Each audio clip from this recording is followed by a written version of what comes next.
Okay, are we recording?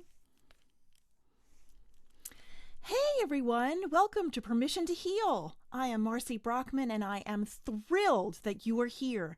In this week's episode, I have a wonderful conversation with Ben Winter. Ben has done things and gone places he would never have expected, from traveling to personal growth to marriage, having a child, to divorce, parenthood, entrepreneurialism, and inspiring others.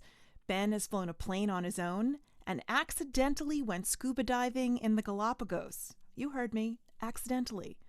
He traveled all over Europe with a 6-month-old child in tow. He has performed improv for over a decade, acted in plays, and even a movie. He has owned several businesses, and his biggest passion is exploring the mind. Ben wrote a book called What to Expect When Having Expectations, and he and I have a conversation about how people's expectations of life, expectations of themselves, expectations of their relationships, and all get internalized. No. Ben wrote a book called What to Expect When Having Expectations, and he and I have a conversation about how people's expectations of life, expectations of themselves and their relationships all get internalized and can potentially cause friction, strife, argument, judgment, depression, and a whole lot of other things if we're not really clear about what our expectations are and what we want from ourselves and other people. It all comes down to communicating and It all comes down to communicating our expectations clearly and openly to illuminate the problems that unexpressed. No. It all comes down to communicating our expectations clearly and openly to illuminate the problems that unexpressed expectations can have. We also talk about how improvisational theater, or improvisational activities can be very therapeutic, not only for individuals and couples, but also for businesses and communication within a company or group, maybe even potentially in the classroom. I like this idea for my classrooms. Ben is of the mind that we should be teaching improv as a course starting in middle school, and I think it's a great idea. I'm never funny on purpose. I'm always funny accidentally, and in a few times that I have been involved in improv groups or volunteered to go on stage during an improv show that I was attending, it's really hard not to think or overthink about what you're doing and just act and respond. You have to be vulnerable and really quick on your feet to whatever is being lobbed at you. So stay tuned. You're really going to love this conversation. It's pretty awesome. Computer. It's going. I need water. Really, the blue background brings out the blue in your eyes. It looks fabulous. That's why I do it. That's good. Well, All right, so welcome, Ben. I'm so excited to see you here. Ben Winter is here with us today. How are you? I'm great. Thanks for having me. My pleasure. Where in the world are you? So I'm in Denver, Colorado, Nice. and it's supposed to be spring, but it keeps snowing on us, so it's ridiculous. Really? Yeah. It's almost May. Is that normal? I technically it is. Is it an it's altitude frustrating. thing? No, it's just the time of year. The snowiest 2 months in Colorado are March and April, so Oh. gotta hold true. Is the skiing still good? Apparently, I haven't been Apparently. skiing this year. Yeah, that would be my son's question. Can I ski? He'd be happy. He's in Vermont and he was like skiing last week, If you want to call it that out there. Well, it's not the Rocky Mountains, but I guess it's better than New York, True story. Exactly. So Ben, tell us a little about yourself. Where did you get your start? Where did you grow up? What was your life like? Who were you before you weren't Ben Winter? Oh wow! So I grew up in Denver. I'm a native of Colorado, and I grew up as a very shy kid. I was a shy kid. I was afraid of my shadow. I was afraid of everything around me.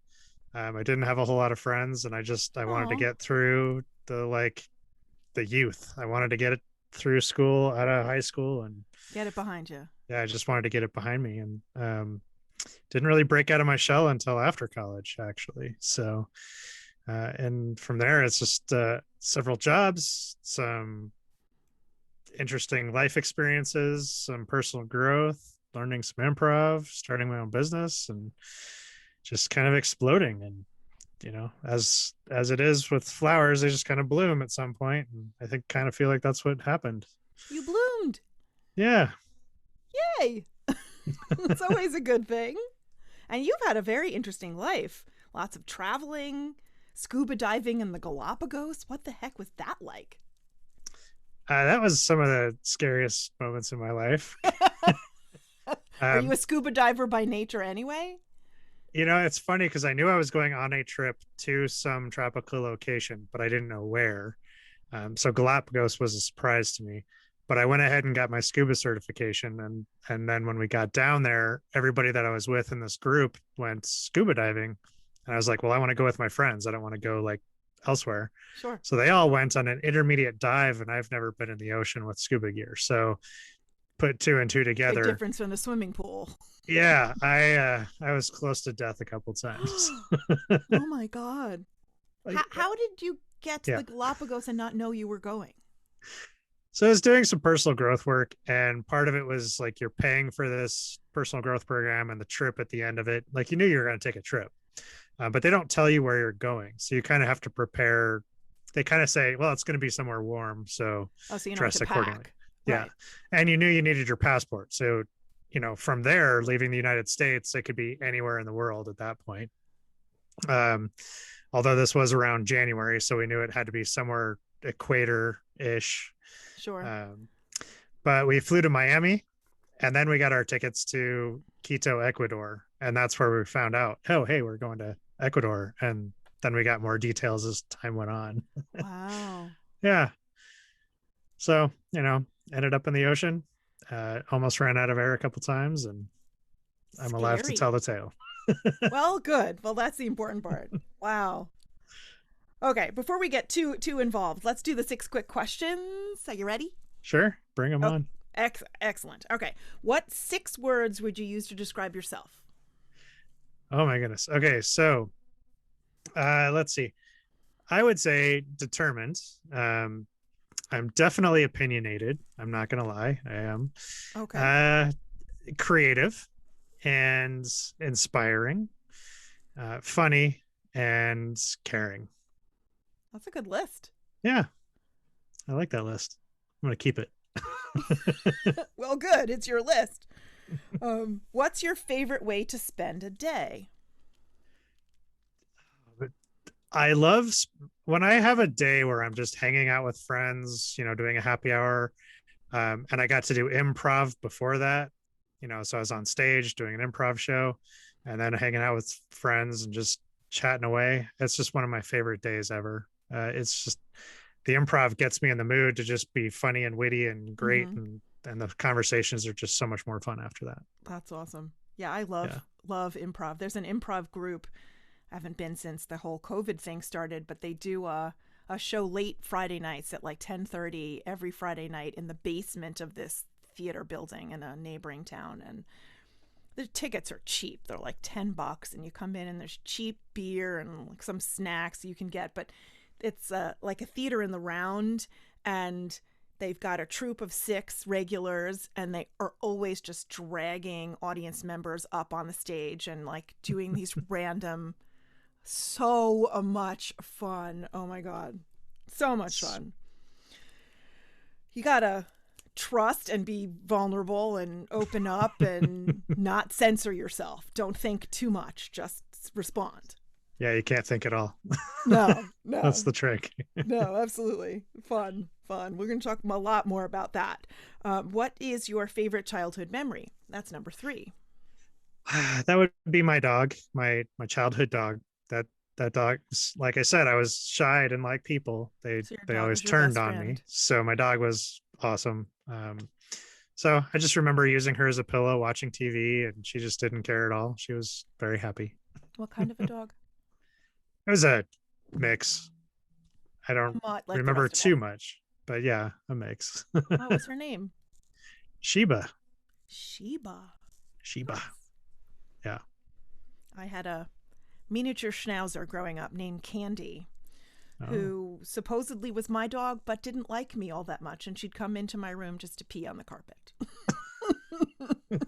Yay! So you were the bathroom. Got it. She loved my mother. Every illness that my mother got, like a month later, the dog got. Oh, geez. It was kind of nuts. Okay, number 4. What is your favorite meal? Pizza. Not gonna lie, it's my favorite. Do you like toppings? Just It cheese? it depends on the day. Give me a good cheese pizza. I'm happy. Throw some toppings on it. It's even better. But yeah, it's Pizza's out pretty in New awesome. York. New York pizza is good. Don't get me wrong. I like New York pizza. Out in Colorado, we have a place called Bojo's, and it's the thin bottom, but the Mhm. crust is about that big around. Okay. And they give you like a bottle of honey on the table. So like after you're Honey? done eating, it's like dessert with every. Really? Oh, it's amazing. Yeah. I'm gonna have to try that next time we get pizza. Would never have occurred to me to do that. Yeah, I don't know of any Um, place outside of Colorado that does that, and it's only Now, one chain in Colorado. So. is it just regular ordinary pizza dough, or do they put sugar in it? Is it sweet in some way? No, it's regular pizza dough, but there's just a lot of it, so that the honey and the dough makes it just taste amazing. It's like dessert. Nice. Could also dampen it and dip it in confectioner's sugar and make like a zeppoli out of it. You probably could, yeah. Never thought of either one of those until right now. Okay, there goes the diet. We're just gonna have to do that. Pizza for dinner. Number 5. What is one piece of advice you would like to give your younger self? Don't take life so seriously.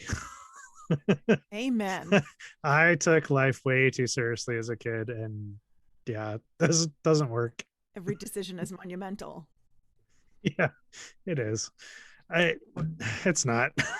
No. all the things that we think need to be serious, they're not. I look at social media today, and just so many people are taking life way too seriously right now.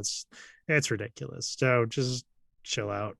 I mean, there are things that we should be serious about, but to get so angsty about it and venomous, it just seems irrelevant to me.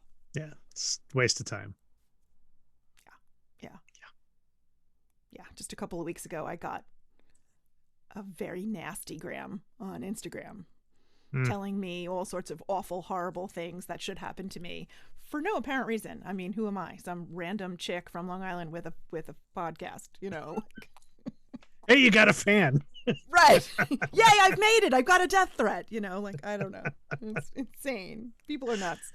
You're moving up in the world. There we go. Number 5. What one piece of advice would you like to give your younger self?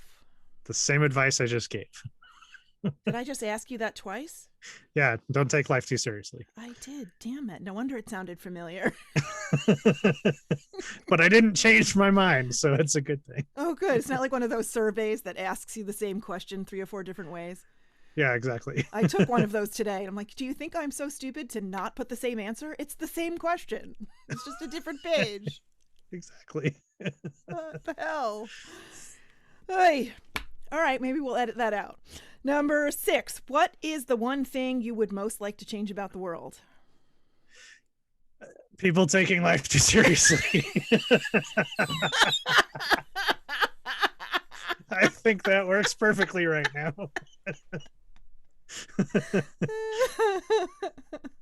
I'm gonna stick with that as my final answer. Final answer. Final answer. That's funny. And I always think things like, I would like to eradicate greed.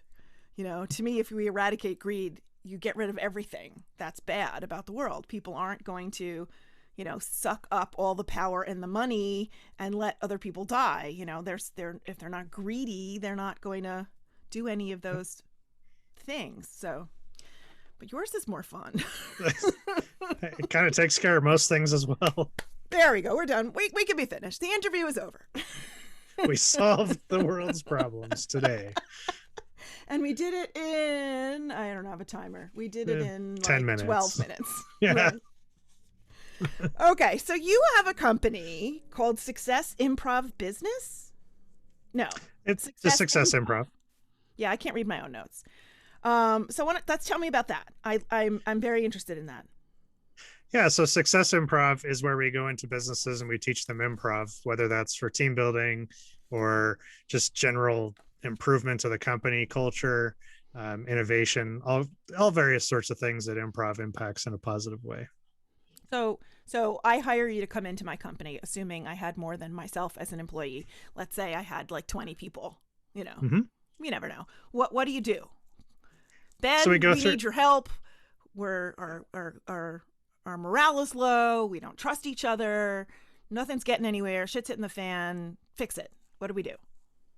Yeah, so I come in and I teach a 2 or 3 hour, probably 3 hours with that many people, in improv class, where we kind of take the rules and the techniques of improv and we apply them to everyday life and business and how to create that team environment to build each other's trust and communication so that everybody is a little bit better off and productivity increases, everybody's happier to come to work, and it all just gets better and better. But why does improv do that?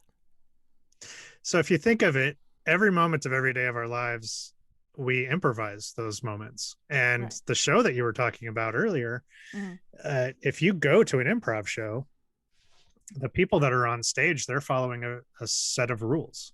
Right. Um, Now, when you learn improv, there's more and more and more rules as time goes on, but they boil down pretty easily to five basic rules, and those are the five basic rules that I teach.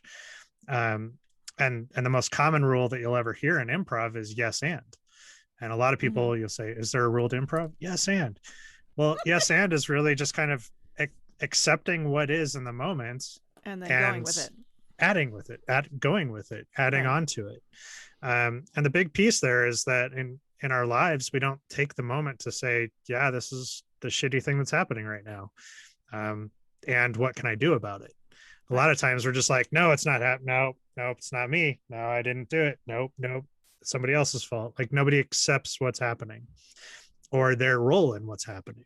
Mm-hmm. And so that's where it kind of comes in to, once you understand those rules of improv in a business environment, you kind of understand how you play your part in the group dynamic, your expectations of their part, how to communicate a little bit more effectively. Because obviously, if you're in a meeting with somebody and you're on your phone, you're not really listening to them.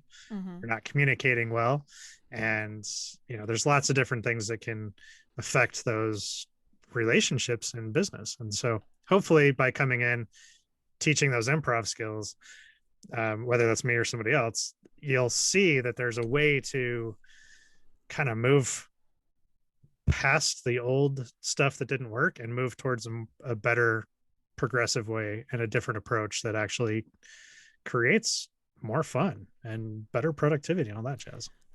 Do you think that works among the different hierarchies in an organization or only within distinct separate hierarchies? I don't know if I'm asking that well. No, I understand what you're saying.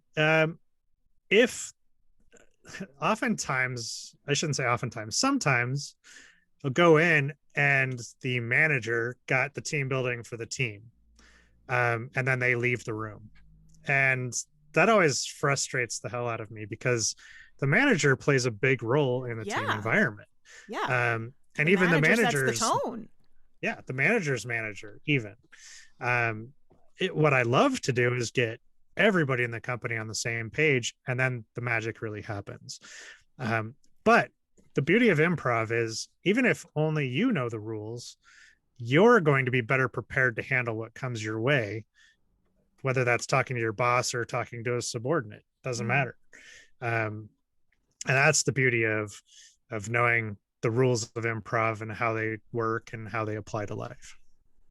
I mean, we all have rules in every single social engagement. Certain expectations are put upon us where, you're talking to your teacher, you're not going to turn around and scream at them the same way or talk to them the same way you would talk to a friend.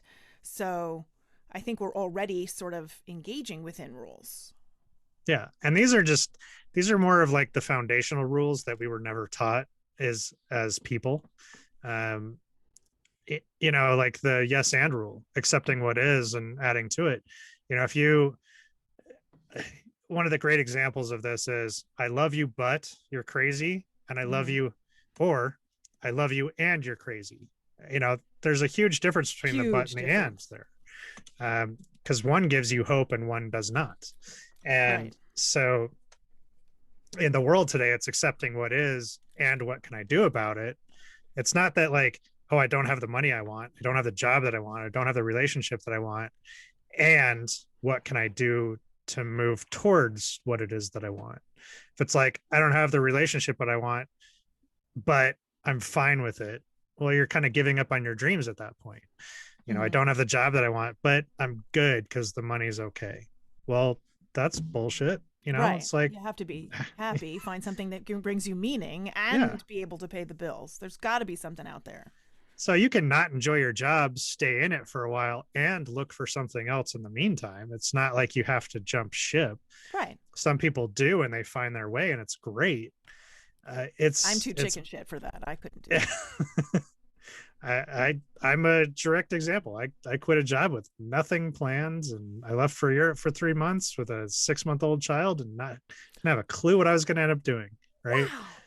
And I get back and I start a business, and then I start another business, and I do this, and life just explodes. And otherwise I'd be stuck at this same dead end job. Wow. So, That's it's, brave. yeah, you just have to accept what is and do something about it. And so those foundational rules of improv, just they really help in every situation possible. And so I say to everybody, go learn improv, whether that's on your own, through business, it doesn't matter. Just go read a book, go take some classes, whatever. Just learn improv. Do you think that would work in a school? Oh God, I think improv should be taught to everybody in school, especially teenage. I would say in middle school it should be required, because as you go into high school, the crazy stuff that happens, you need to be ready Mm-hmm. to just yes and the hell out of all of it. Oh, okay, you're gonna bully me. Okay, I see what's happening. All right, and I'm gonna You're a turn the big tables jerk, on you, and now what? Right. and I don't have to, pay any attention to you. So Exactly. yeah, Exactly. I'm listening to you talk and I'm thinking about my high school students. I teach 11th and 12th grade English, and I'm like, how can I bring this to my classroom? I mean, yeah, especially during this whole COVID thing, it's almost May and I'm just coaxing them out of their silence behind their masks, and we've got partitions around all the desks. It's just ridiculous, and it would be fun to figure out how to do an improv thing in the classroom. yeah. Hmm. I think it would be amazing for schools to offer improv, or even I'd make it mandatory along with finance. Make finance improv, like these things that'll help you in life later. I think those should be mandatory classes. Yeah, there's so many things that we should be teaching kids. How to apply for jobs, how to file their taxes, how to balance their checkbooks, how to take Yeah. care of their car. Um, yeah, Yes. So many things. adult 101 or something. Just My counterpart, she teaches at it's called Colorado Early Colleges, and it's for those kids that are kind of excelling in high school and they want to get a jump start on college. And she kind of teaches adulting 101. It's not called that, but it's basically yeah, what it is. So it's starting to get into the schools. But yeah, it's totally necessary for everyone. yeah. Okay, so besides yes and, what other tools could you think that we could start to use in our own lives that might help? So I think one of the big ones is, another rule of improv is focus on the present. Mm-hmm. One of the things that we're not good at in terms of communicating is focusing on the person in front of you. Right. And texting doesn't work. It's not No. enough. Inflection matters, tone matters, Right. mannerisms matter. It's not just words. And Right. if you're not focused on the person sitting across from you, It you all may as well stops. not be there. Yeah. And so that's one of our biggest problems is the misunderstandings we have with one another. In the conversations that we have, we've already made up our mind. We're not listening to the other person. We're not going to even entertain a different train of thought, a different idea, a different piece of information. So if you focus on the present, you just listen to somebody, you're going to not only hear what they say, but you're going to see how they say it, maybe why they're saying it, where it may have come from, and you can have a much deeper and better conversation, and a deeper understanding of where they're coming from and why. So Makes a just lot of start sense. focusing on the person across from you. So it's mindfulness and it's open-mindedness, open-minded mindfulness, maybe. Sure. I like it. You just coined a new phrase. I'm going to write that down. It's all yours. Open-minded. Thank you. I'm going I've to already write got it. like 8 other books I'm working on, so I don't have room for any more. All right. So speaking of books, what to expect when having expectations. What's that about? Tell us about that. I Well, know I think it, expectations have gotten me into a yeah, shit ton of trouble. yeah. Well, it is about expectations. It's about where our expectations come from, why we have them, and what to do about it when we uh, magically find out we had one that we didn't know that we didn't know we had until it starts going unmet. Explain. So the only reason anybody gets upset is because an expectation isn't being met. And a lot of times, anytime somebody's upset, like I have 100% been able to find that there's a correlating expectation that they either knew about or didn't know about. And it's either of themselves or of somebody close to them or other people around them. And a lot of times we didn't even know we had that expectation until it's like staring us in the face, which is not a problem as long as you take a moment and say, oh, hey, look, I had this expectation. That kind of sounds exactly like what my mom said when I was a kid. Right. So maybe I'm trying to emulate what I learned when I grew up and it's not going well. So is this working for me? That sort of kind of conversation that we would have with ourselves. So you mean like expectations? Like I thought I was going to do better on the math test than I did, or That could I be one. thought you were going to love me the way I wanted to be loved. I mean, you mean Yeah, stuff like that? all of that. Absolutely. It's if you grow up in a household where everybody's loving, caring, they're open, inviting, you're always having friends over, you're always in a fun environment. When you grow up and you're bored as hell and nobody ever comes over and you don't have any friends, well, you're kind of upset. Not necessarily you're upset at the world around you, you're upset at yourself, like you're just upset. You're like, this isn't how life is supposed to be. Mm-hmm. Well, that's an expectation because that's how you grew up.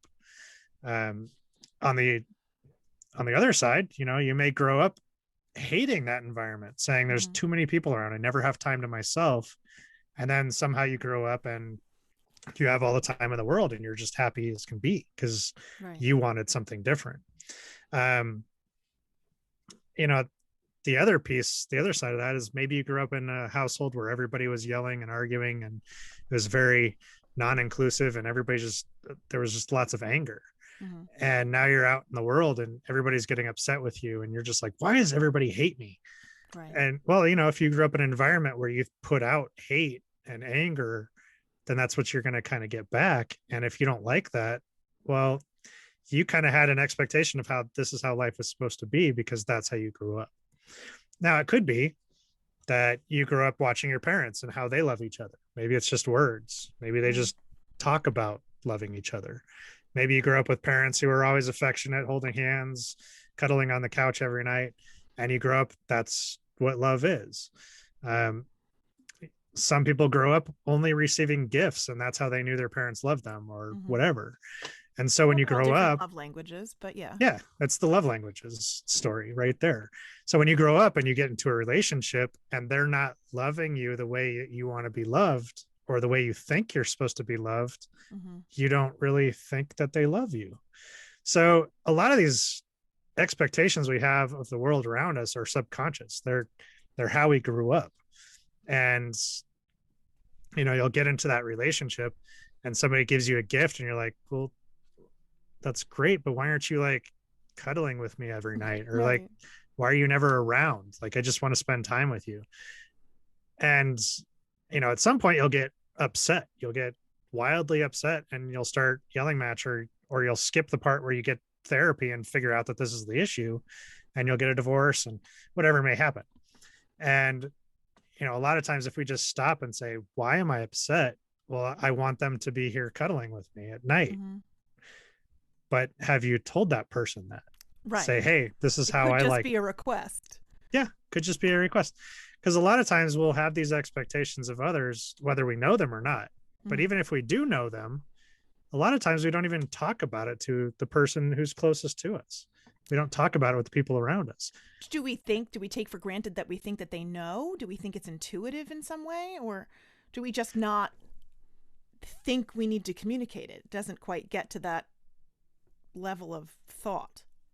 It's a mixture of a lot of that. I would say most of the time we just assume that people think the same way as us. And look where that's getting us as a society. It doesn't work. Yeah, it doesn't work. No. The example that I use in the book, one that I love using is, there's a couple, guys watching sports ball, and the wife's in the kitchen cooking. Yes, I'm stereotyping, Yeah. whatever, but whatever. People understand it, so I use it. And she says, honey, take out the trash. Okay, simple request, right? Except he's watching sports ball and time goes on and time goes on, and she gets upset because he hasn't taken out the trash when he said okay. And time goes on, and now she's about to like throw the trash at him, and he had every intention of still taking out the trash. Right. But what she didn't communicate was, I need you to take out the trash now because we have company coming over later and I don't want it to smell up the house. Right. Okay, that's way more Finishing clear. the sentence would have been more clear. Right. Exactly. Communicating, saying this is my expectation, and all the details around that expectation. Mm-hmm. Now he could have, not to give him, an out here, Mm-hmm. he could have said, when do you need this done? I'm watching the game. Mm-hmm. And she's like, well, as sooner than later. He could have taken the step forward and said, I need details. I'm in the middle of 15 minutes. Can it wait that long? Right. Right. This is what's called negotiation or talking or communicating. Again, stuff we suck at as a society these days. Yeah. And that's a very simple example, but people can grasp that one. So when we come up with an expectation we didn't even know we had of somebody else, there's no way you can be upset at them because they didn't even know about it because you didn't know about it. Right. So you got to take that step back and say, okay, now that I know that I have this expectation, is it a reasonable expectation? And if it's not a reasonable expectation, maybe I need to reframe it before I go to somebody else and say, hey, this is what I was thinking. This is what I need. This is what I want.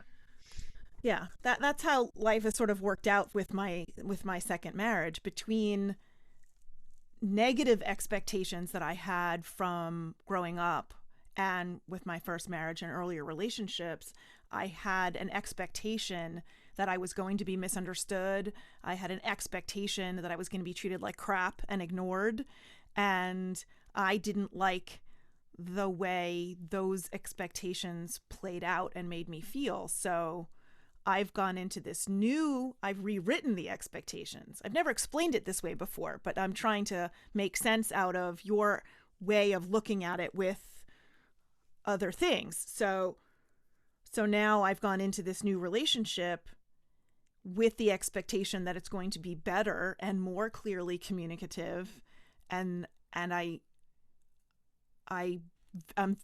really consciously aware of how clear I'm being when I make requests of other people or when I am communicating with them about things.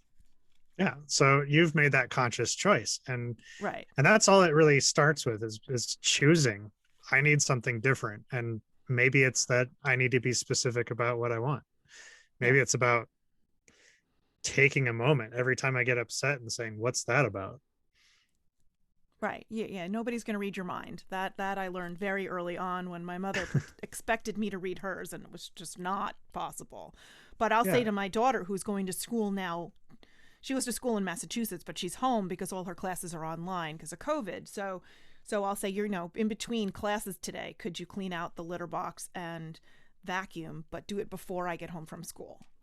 And so Yeah. she's got That's a very time specific. frame. Right. She's got a time frame. I expect you to do this, and I expect you to do this in between your other stuff by 2 o'clock or by 3 o'clock or whatever it is. And I would say 85% of the time it's done.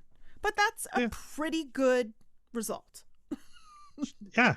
Yeah. I mean, if you're good with it, so that's great. It's fine. You know, it's funny as you were talking about relationships, it got me thinking of all the like. Oh, you froze, Ben. Ben's closed his eyes and he froze. Hit the guy over the head with a 2x4 to say, "Hey, I'm interested." You froze for a second. So I did. yeah. So from the time that you said this got me to think about relationships, I missed everything else. Then I'll start from there. So as you were talking about relationships, I was thinking about all the funny things that happen when all the comedy and everything out there around relationships, and how when a woman likes a guy, she has to basically hit him over the head with a 2x4 to say, "Hey, I'm interested." Mm-hmm. You know, honestly, there's some truth to that because we don't read each other's minds. Sometimes the guy has to say, "Hey, I'm interested in you." Sometimes the woman has to say, "Hey, I've been flirting with you for a while. Like, catch on, please." Oh, okay. Well, that happened with my husband and I. We've been friends for 29 years. And we had this very nice relationship. He was married to someone. I was married to someone. We had kids. We were never single at the same time, whatever. Anyway, finally it gets to 2015 and we met in 87. So now it's 2015 and we're finally single at the same time. But I'm not thinking of him that way, And I remember being on Facebook Messenger and we were having this long conversation. He was with his kids. I was with my kids. So we couldn't really talk on the phone. And he was like, so, maybe we'll hang out and go to the movies on Saturday. And I'm like, sure, that'd be nice. But it was just sort of like, well, maybe. It wasn't like, will you go to the movies with me on a date? And I was so used to him being way in the friend zone that it didn't occur to me that this was his way of asking me out. And Saturday came and went and we didn't go to the movies. He didn't follow up. I didn't follow up. It was just that conversation and, like, oh, we'll do lunch, And then months had gone by and I just didn't get the vibe. And then I invited him over to my house for a Halloween party. And he was like, all right, I'm going to be really clear and I'm going to ask her out. And then I had a date at the party because I didn't know he was coming with that expectation. So it was just, a comedy of errors here. And then finally I asked him out very clearly. and that's how it went. So. Okay. Yeah. See, it's so funny. We just don't share our expectations with others. And a lot of times it's out of fear, a lot of, especially with people dating, it's like, hey, if I tell you I'm interested and you reject me, that's painful. And so a lot of times we want to avoid that pain. So we just don't share it. Right. But in that point, he couldn't show up at the party and be upset. Because no, he wasn't upset. I mean, right. He was disappointed, but he wasn't upset with me because I had freaking no idea. Well, he might have been upset with himself, but at that point in time, all you could really do is say, I never communicated my expectations. So I have no ground to stand on with being upset with myself or anyone around me. Right. And, whether it's disappointment, upset or otherwise, it's, you see what I'm saying is like, he never said what he needed to say. So showing up at a party when it's like, oh, she's here with a date. It's like, okay, well, who else here is single? Woo, whatever. Well, and then he asked me if he could ask out one of my friends. And I was like slightly disappointed because I thought that he was interested in me, but I wasn't really sure. And he didn't really say anything. So I didn't really trust the vibe. And I'm like, here, you can have her number. And then by the time they went out And then they told me that they had gone out. I had already decided that I was going to ask him out. And when I found out that the day didn't go all that well, I was like, yes. And the rest is history. And the rest is history. And then I asked him out, and then I proposed to him because I knew eventually he would ask, but I didn't like his timeline. I expected faster, and I knew his timeline would be slow. So there we go. Right. Got to ask for what you want. Well, and here's another expectation. When I told my dad that we were engaged, his expectation was that Michael would have proposed to me. And when I said that I proposed, my dad did not know what to do. He's like, "You what? Is it legitimate? Can we tell people? Would he have asked you anyway?" Like, he just couldn't. It didn't meet his expectation, and he couldn't get past it for a while. Yeah, it's like, again, how we grow up really dictates what our thoughts and beliefs are about the future. So when something goes against that, we're just kind of like, what? Right. I don't get it. Yeah. It's pretty common. Anybody going against the norm, you're going to get a pretty common reaction like that. Yeah. Yeah. I have kids come up to me all the time and say things to me expecting me to flip out as their teacher. And I'm like, yeah, and okay. So you'll hand it in tomorrow. I don't care. My orbit is not going to flip out. One less paper to read tonight. I don't care. Hand it in tomorrow, And they're like, really? In the grand scheme of things, it's irrelevant. Yeah. But some other teacher said it was relevant. So, yeah, they get their expectation is a punitive response. And yeah. I'm sorry to disappoint, but I'm not that way. I mean, I am with some things. Let's Anyway, yeah, so you wrote this book, What to Expect When Having Expectations. I keep almost reading this like the pregnancy book. I know. What to expect when you're expecting. And I'm like, I have to fix it in my head every single time I read it, which, I'll never forget it. So. Yeah. And it's funny because I put it out to my social media world and my friends, and I was like, I need a title for this book. And it was actually somebody I do improv with who suggested this title. So I have to give him the credit. But it was, as soon as he put it down, I was like, that's it. That's the one. It's awesome. I mean, because it plays right off of the other book for sure. Exactly. What to expect. And we all have expectations. Once you explained the concept, I can see them everywhere. Yeah. There's no getting away from them. Anybody who says, I choose not to have expectations. Well, that's an expectation in and of itself. Exactly. Not having an expectation is an expectation. Yeah, you're expecting not to have an expectation. So sorry, you now have an expectation. Even my cats have expectations. Of course they do. I expect to kill you tonight. Oh my God. We have this theory. We have this one cat who I swear should be on antidepressants or something, or anti-anxiety medication. He paces around the perimeter of the entire house yelling all the time. And we have this theory that if he wasn't 11 pounds, if he was 10 times the size, he'd kill us all in our sleep. Probably. It's like, oh, you look like a tasty moral. You won't let me out of the house. Slash, cats are a riot. So funny. Yes. So funny. So you have other books too? I did not do my due diligence and read and look them up. I just looked at my own notes that says, and several other books, which I didn't read until this moment. What other books have you written? So the first book that I wrote is called Living Unscripted. And that one specifically talks about improv and how it applies to life.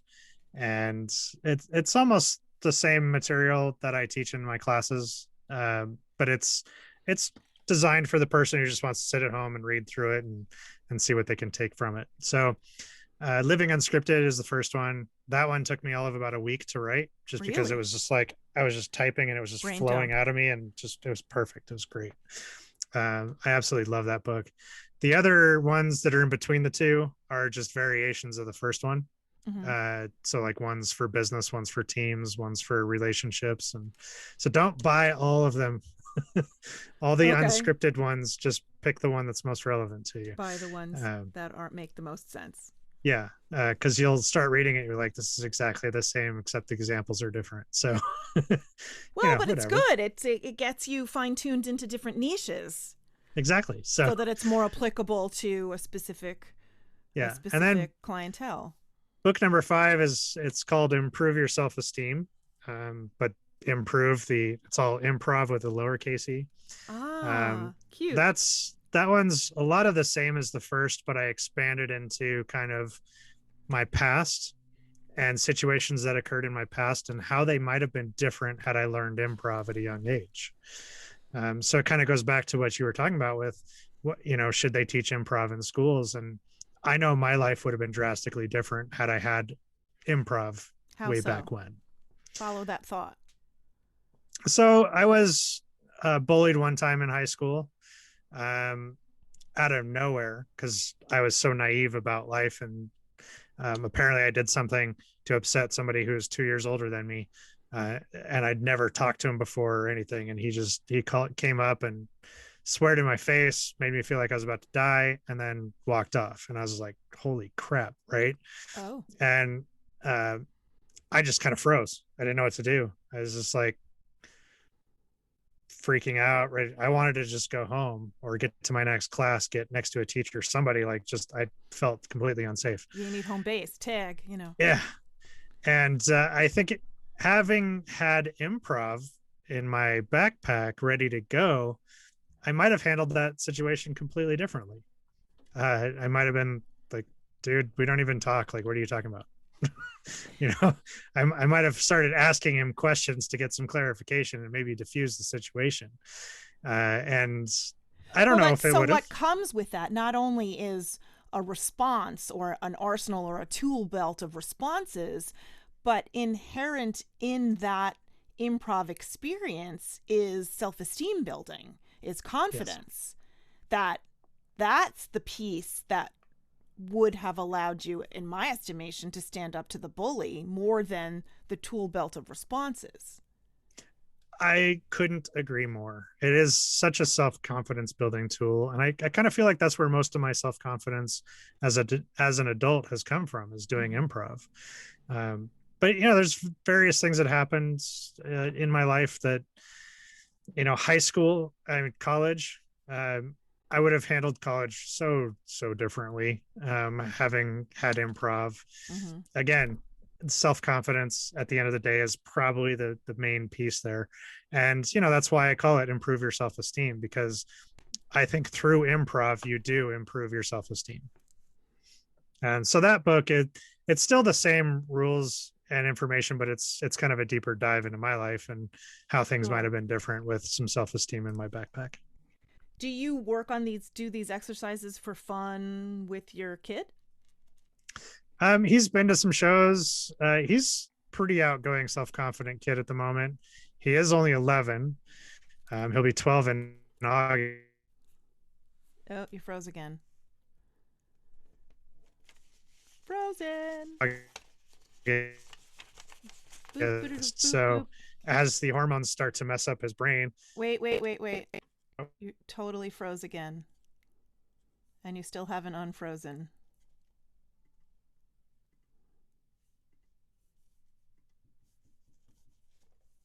I don't know what happened. I can't hear you now or see you.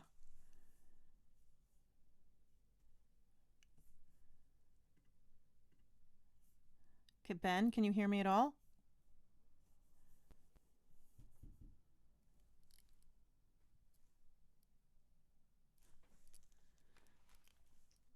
Someone here? You there? There you are. Hello? Hello? Nope, he's gone.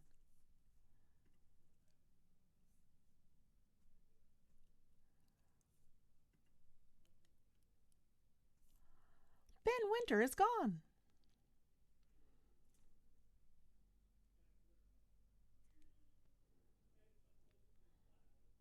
He's coming back. He's coming back. Yay! Yes. Okay. You're back. I'm going with hotspot on my phone. It seems to have a better connection than my Wi-Fi for a moment. So, Okay. all right. I don't All know where we right. cut out. You cut out your son is 11. Yes. So my son's 11. He has not quite gotten the hormones to affect his brain. Mm-hmm. Oh no, we froze again. It Or froze did you? again. I did. Wow. Must be my computer. You're better now. Okay. I'm gonna do one thing really quick. See if, because make sure everything's not freaking out on me. See, this is why I like recorded and not live so much. Yeah. Messes with the flow either way, but okay. I don't see anything running that is going to cause me issues. So, okay. I think problem solved. Let's do this. Okay. All right. 2 minutes left. All right. So your son is 11. So my son's 11. He hasn't hit the ages yet where the hormones take over his brain and make him Yes. stupid. So, um, hopefully he'll keep his confidence going throughout middle school and high school. And I think he's more likely to become the bully. Although I won't stand for that in any way, No, shape, or I form. would imagine not. But he's into sports and team playing, so he's always in that dynamic of actually caring and working with others. And the school that he's in actually kind of teaches that, and he's a very caring kid right now. So hopefully he'll be the guy that goes into a situation and diffuses other bullies and says, just chill out, leave the kid alone. Or, you know, I want him to be the guy that stands up to bullies on behalf of other kids. So yeah, that's what I want. that's a good goal. That's a good goal. Yeah, my son was doing that, and unexpected by me. You know, I was at the playground once, and he was 5, but he was always tall. He was always very tall for his age. And there was he was in kindergarten, and these first graders came over to the playground and told him and his friend that they weren't allowed to use the slide because they weren't in first grade. And my son stood taller than was necessary. I heard him from the ground, and he said, "You don't own this. This is a town slide. We can slide here. You don't have the right to pick on us." And he just and the bully just went, "Oh, okay. You go down first then." You know, like he just was not, his expectation was that my son was just going to back down, and that was the end of that. And he didn't know what to do with the script flipped on him. Yeah, exactly. He just caved. Yeah. So, you know, I have expectations of my child, and I'm sure plenty of them will go unmet. And that's just me your having expectations, not his expectations. Exactly. So, but I'm already prepared for that. So it's, you know, I'm sure I will be thrown curveballs I never expected, and that's fine. So, well, that's what makes us good parents. You know, we have our metaphoric catcher's mitt, and we can catch and throw back whatever's comes our way. It's a very bad metaphor, but you get the idea. I get it. You know, I'm never funny on purpose. I'm only funny on accident, spontaneously. So it either works or it doesn't. I always tell my students the jokes are quick. The jokes are smart, but they're often very bad. Hey, as long as you're trying. That's it. And then half the time they're like, "Oh no, I can't believe she said that." But I don't know. 4th generation wise ass. There's not much I can do about that, you know. So how can our lovely listeners get in touch with you, Mr. Winter? The best way to do that is by going to the website havingexpectations.com. You can find out all about the book, What to Expect When Having Expectations. Or you can go to successimprov.com and learn more about the business. And also the books are listed in there as well. So, and the books are available on the website, but are they available at other places? They're all just links to Amazon. They're all on Amazon. Oh, okay. Yeah. Amazon is ubiquitous. It is everywhere. Yeah, it is. There's no way around it. Exactly. The beast of ubiquity, you know. Makes it easy by using Amazon. Awesome. Well, thank you so much for being here, Ben. This was fabulous. I enjoyed this conversation. We improv'd the whole thing. Yes, indeed we did. I like that. So, excellent. So I will link all of your website information and all of that in the show notes. So if you're listening to this, you can scroll down, and on the bottom you'll see them there. If you're on YouTube watching this, well, then it's right there under our pictures. So that's that. Thank you so much, Ben. And Yeah. I will be improving myself all night. This is awesome. It's been a lot of fun. I appreciate the Excellent. time. Anytime. Thanks so much. All right.